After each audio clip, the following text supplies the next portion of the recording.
오늘 이사야 이 8장 말씀을 가지고 저는 오늘 그 시대에 유다 왕국에 어떤 일이 벌어졌는지를 같이 묵상을 하고, 또 오늘날 2022년도를 사는 우리에게 이 대한민국의 상황을 한번 비교를 하면서 오늘 우리가 무엇을 해야 될지, 우리를 향한 하나님의 뜻은 무엇인지 함께 상고하기를 원합니다.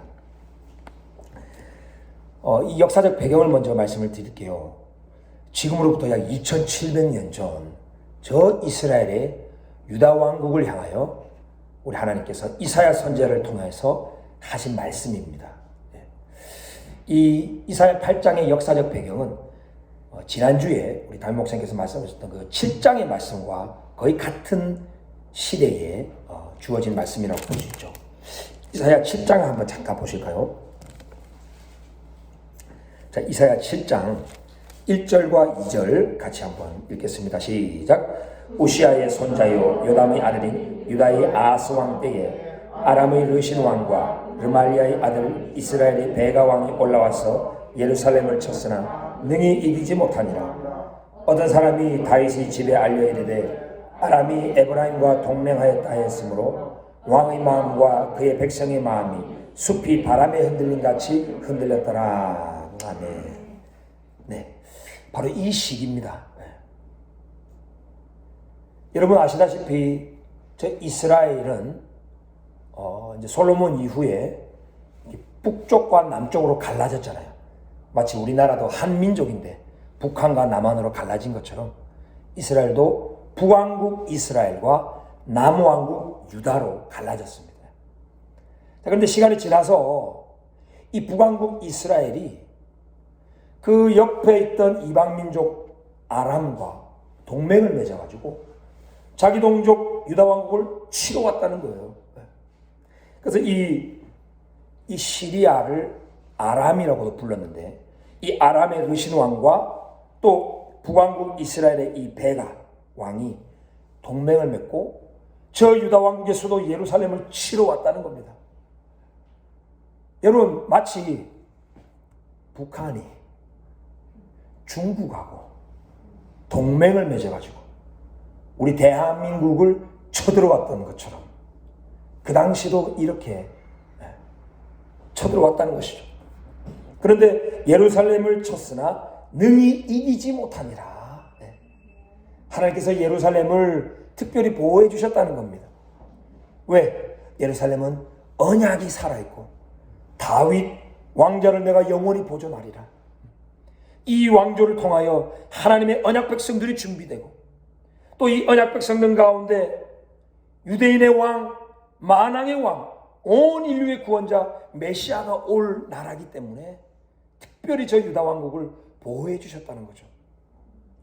여러분, 우리 대한민국도 하나님의 특별한 계획과 언약이 있는 줄 믿습니다. 그래서 우리 대한민국이 공산화될 수 있었지만 우리 하나님께서 특별히 보호해 주셔서 자유민주주의 대한민국으로 오늘날까지 왔고, 온 세계에 복음을 전하는, 그죠? 제사장 나라의 사명을 감당하고 있는 것 아니겠습니까? 하나님이 보호하사 우리나라 만세, 이렇게 애국가에서 노래 부르는 나라가 전 세계에서 몇이나 될지 모르겠습니다. 2700년 전에도 이 하나님의 언약의 땅에서 이런 전쟁이 있었다는 것이죠. 그래서 저 북왕국 이스라엘과 아람이 동맹을 맺어가지고 막 쳐들어오니까 이 유다 왕국의 왕이 마음이 숲이 바람에 흔들림 같이 흔들렸다는 것입니다. 왕도 백성들도 불안에 떨고 두려움이 몰려오고 그런 위태위태한 불안정한 상황에 있었다는 것이죠. 그런 시기에 이사야 선지자를 통하여 7장과 8장의 말씀을 하나님은 계속 하고 계신 것입니다. 자, 여러분, 어떤 말씀을 하는지 한번 들어보죠. 어쩌면 오늘 2022년도 우리 대한민국에 하시는 말씀이 그대로 있는지도 모르겠어요. 저는 그런 생각을 했습니다. 이 말씀을 준비하면서 요즘 우리 한국 기독교에서 이 예언의 은사를 가지신 사역자들 많이 초청해서 큰 집회를 많이 하잖아요. 뭐 신디 제이콥스라든지 유명한 그런 예언 사역자들. 만약에 오늘날 위대한 예언자 이사야 선지자를 우리 한국교회가 초청한다면 저는 이 8장 말씀을 한국교회에 선포할 것이라고 저는 믿습니다. 왜냐하면 이때 상황과 지금 현재 대한민국이 처한 상황이 너무 흡사하더라고요. 한번 같이 보시죠. 자, 1절에 여호와께서 이사야 선지자에게 이렇게 말합니다. 너는 큰 서판을 가지고 그 위에 통용 문자로 마할 살랄 하스바스라고 써라. 자, 여러분, 큰 서판으로 통용 문자로 이렇게 새겨 넣으라는 겁니다. 이게 무슨 말입니까? 남들이 다 볼 수 있도록, 다 깨달을 수 있도록 아주 이해되기 쉽게 크게 그냥 새겨 넣으라는 겁니다. 그렇게 이름을 적어놓고 이사야 선지자가 그의 아내를 가까이 하여 아이를 가졌습니다. 자, 여호와 하나님께서 이 아이의 이름을 지어주셨습니다. 이름이 뭐라고요? 네. 자, 한번 히브리어 본토 발음으로 한번 같이 해보겠습니다. 자, 따라하겠습니다. 마헤르, 샬랄, 하쉬. 가래를 끓이셔야 됩니다. 하쉬, 바즈. 네, 요거에 지금 우리 한글 성에서는 거의 히브리어에 가깝게 번역을 했습니다. 네. 마헬 샬랄 하쉬 바즈. 시작. 마헬 샬랄 하쉬 바즈. 자, 여러분, 이 이름의 뜻이 뭐냐면, 자, 마헬. 자, 이것은 빨리라는 뜻입니다. 빨리. 제가 이스라엘에 살 때 이 유대인들이 그래요. 마헬. 빨리. 자, 마헬 하면 빨리라는 뜻이고요. 샬랄, 이거는 노량물을 말합니다. 전쟁에서 승리하면 적군의 모든 그런 재물들을 노량물로 가져오잖아요. 빨리 노량물을 가지고 하쉬, 이거는 서둘러라 이 말이에요. 하쉬, 서두르다. 그리고 바즈, 이것도 또한 뭐 전리품, 노략물 이런 뜻입니다. 그러니까 마헬 샬랄, 빨리 노략당하고 하쉬 바즈, 서둘러서 전리품이 되리라.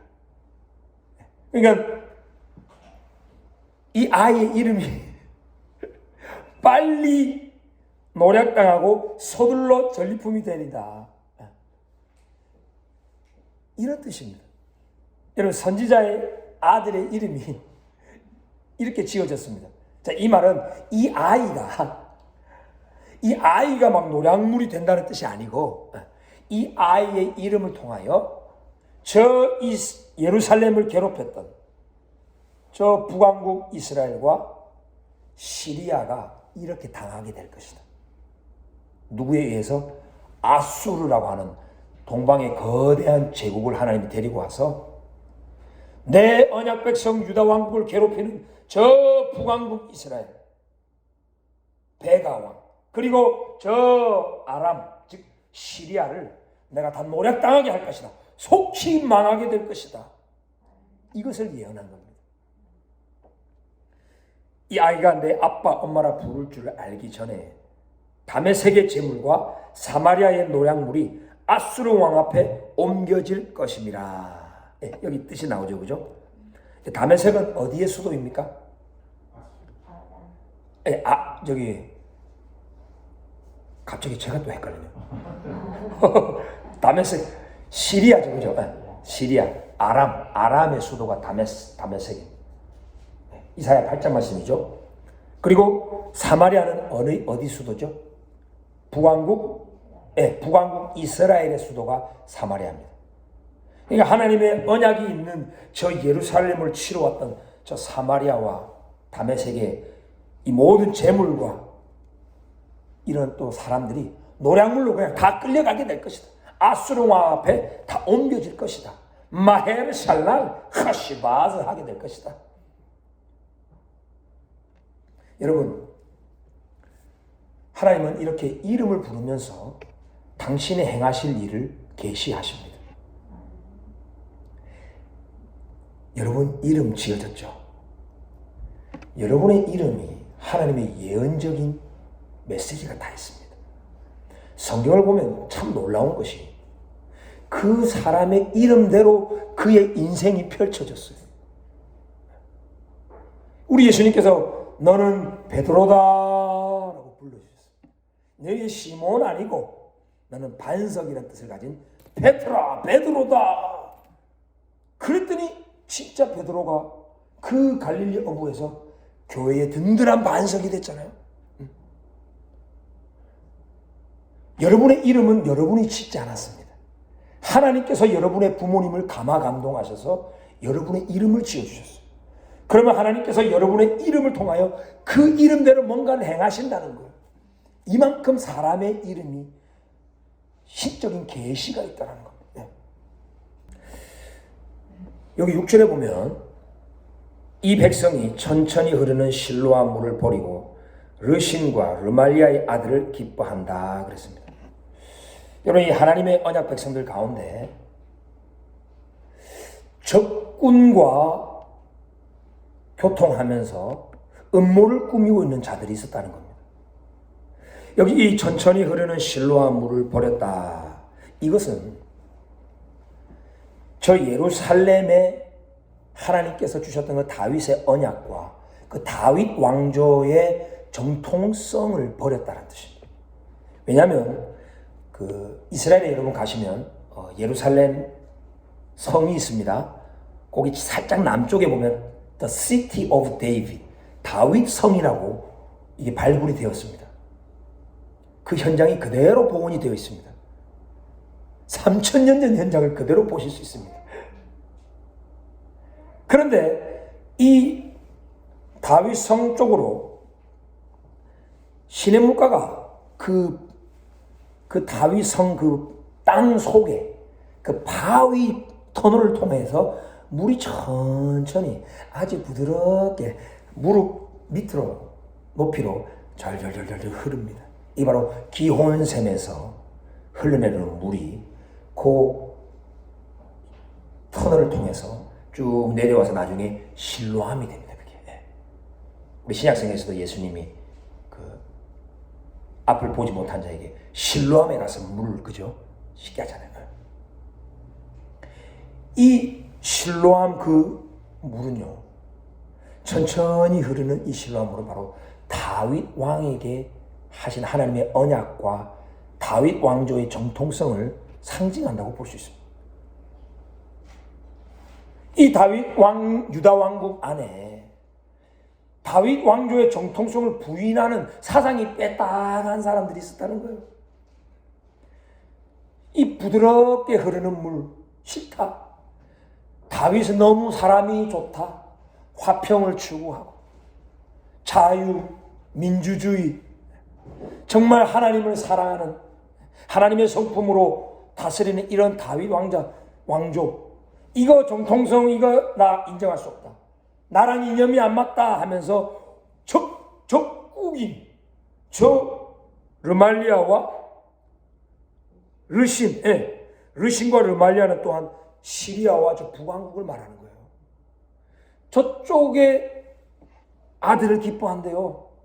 적국 세력의 이념과 적국 세력의 사상을 더 기뻐한다는 거예요.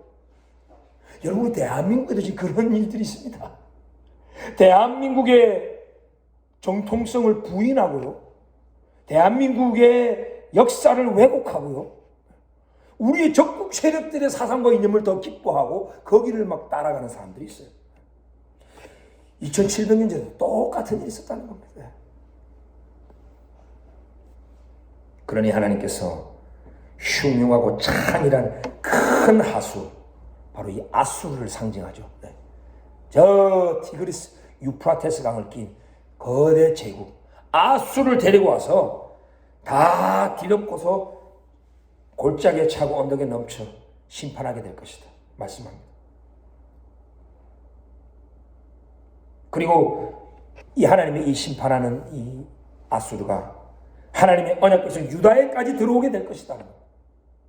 이렇게 전 세계적인 그런 심판이 진행이 될 때는요, 하나님의 언약 백성이라도 함께 고통받고 함께 하나님의 심판을 받게 됩니다. 그런데 8절에 보면 홀로 유다에 들어와서 가득하여 어디에까지 미치리라? 네, 목에까지 미치리라. 물이 막 창이라고 넘친다는 겁니다. 하나님의 그 심판의 몽둥이가 막 하나님의 적군 세력까지 다 때린다는 거죠. 하나님의 언약 백성까지 때린다는 거예요. 근데 이 심판의 물이 차오르는데 딱 여기까지 숨은 쉴 수 있게끔 남겨놓는다는 겁니다. 실제로 그랬죠. 역사적으로 아수르가 유다 큰 성읍 다 쳤어요. 다 쳤는데 예루살렘 포위까지 했는데 예루살렘을 쳤습니까? 못 쳤습니까? 못 치고 돌아갔습니다. 원래 고대 왕국의 그 왕들은요, 전쟁을 벌이면 항상 승전 기록을 남겨요. 패전한 거는 기록도 안 합니다. 왜? 명예가 걸려 있으니까. 근데 이 아수르 왕 비문에 보면요, 유다 왕국 못 치고 돌아왔다 비문에 적혀 있습니다. 그 비석이 지금도 있습니다. 왜죠? 예루살렘은 하나님의 눈동자가 늘 머물러 있는 곳이기 때문에, 하나님의 언약이 살아있는 도시이기 때문에, 하나님의 약속이 머물러 있는 그 나라이기 때문에 목에까지만 미치게 한다는 겁니다. 하나님. 여러분, 그리스도 예수 안에서 저와 여러분도 이런 하나님의 언약 백성이 된 줄 믿습니다. 그러면 아무리 하나님의 심판의 물이 차고 넘쳐도요, 딱 여기까지만 옵니다. 막 숨 못 쉬게 막 하나님 막 우리 죽이신 하나님 아닙니다. 우리의 생명을 지켜주시는 하나님, 우리를 끝까지 보존해 주시는 하나님, 이게 바로 그리스도 안에 있는 언약 백성의 특권인 줄 믿습니다. 9절 한번 보겠습니다. 9절부터 15절은 이 하나님의 언약 백성을 치러 오는 이 세력들, 아무리 발버둥 쳐도 너희들 그 일 못한다, 너희들 그 계략들 다 시행하지 못한다 하고 비웃듯이 하나님이 지금 선지자를 통하여 선포하는 겁니다. 아멘. 여러분, 2700년 전 저 유다 왕국이 아슬아슬했다는 겁니다. 주변의 모든 나라 민족들, 이방 국가들이 이렇게 막 음모를 꾸미고 이 언약 백성을 치기 위하여 막 계획을 짰다는 거죠. 근데 하나님 말씀합니다. 너희가 함성을 질러봐라.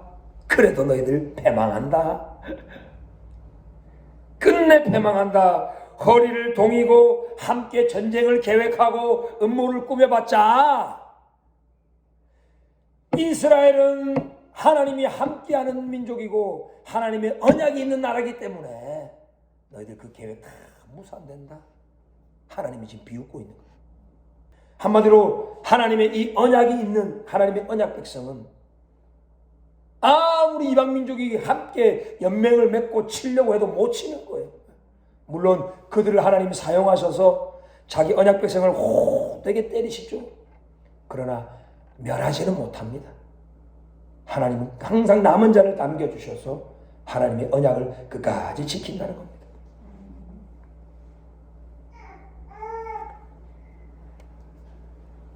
우리가 그리스도 안에서 언약 백성 되었을 때에도 이런 모욕과 이런 그 무시무시한 소리를 우리도 듣게 됩니다.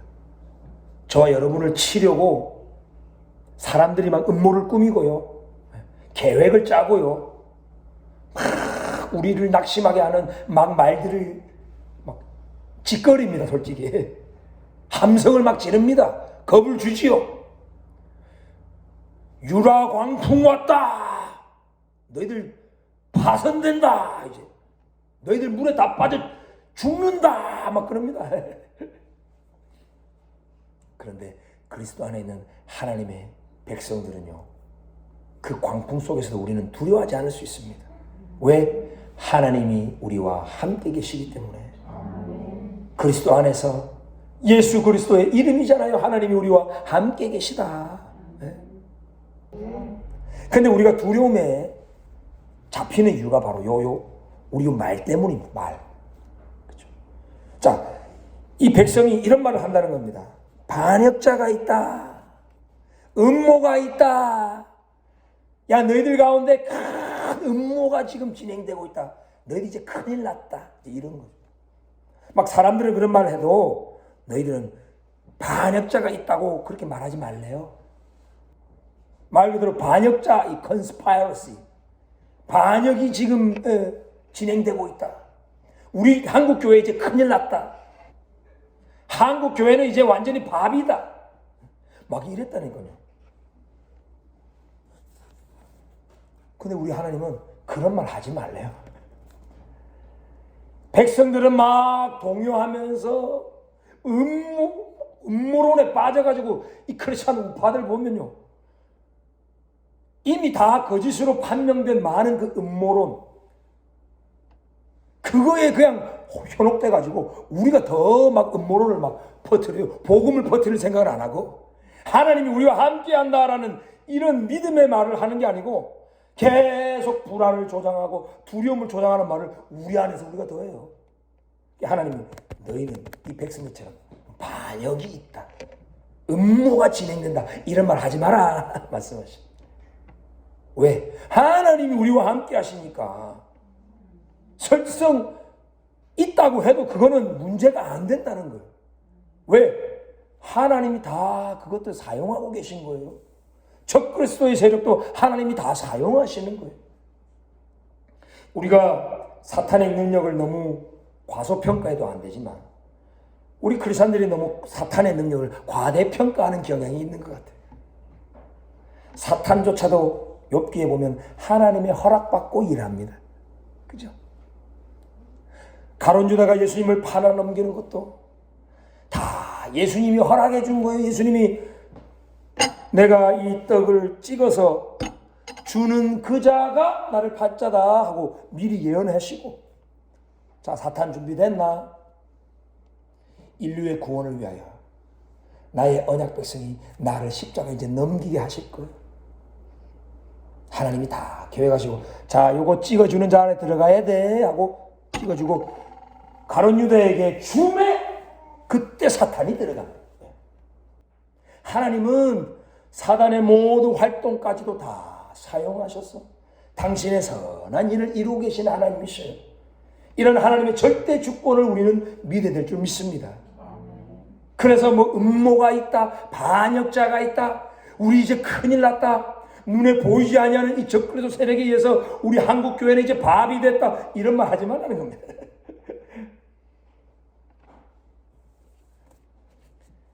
하나님이 우리와 함께 계시다. 여러분, 이것을 가정에서도 선포하시고 믿음의 형제 자매들에게 선포하시고 낙심한 자에게 임마누엘 선포하시고 이 놀라운 그리스도의 언약을 선포하는 저와 여러분 되기를 원합니다. 여호와 그 하나님은 거룩하다 하라는 겁니다. 여호와 하나님을 두려워하고 여호와 하나님을 무서워할 자로 삼으라는 거죠. 세상에 그 어떤 세력 두려워하지 말라는 것입니다. 또한 이 하나님의 어떤 심판이 올 때에 이 이스라엘을 이제 넘어지게 한다는 겁니다. 하나님의 어떤 특별한 목적을 가지고 계속 걸려 넘어지게 할 것이다.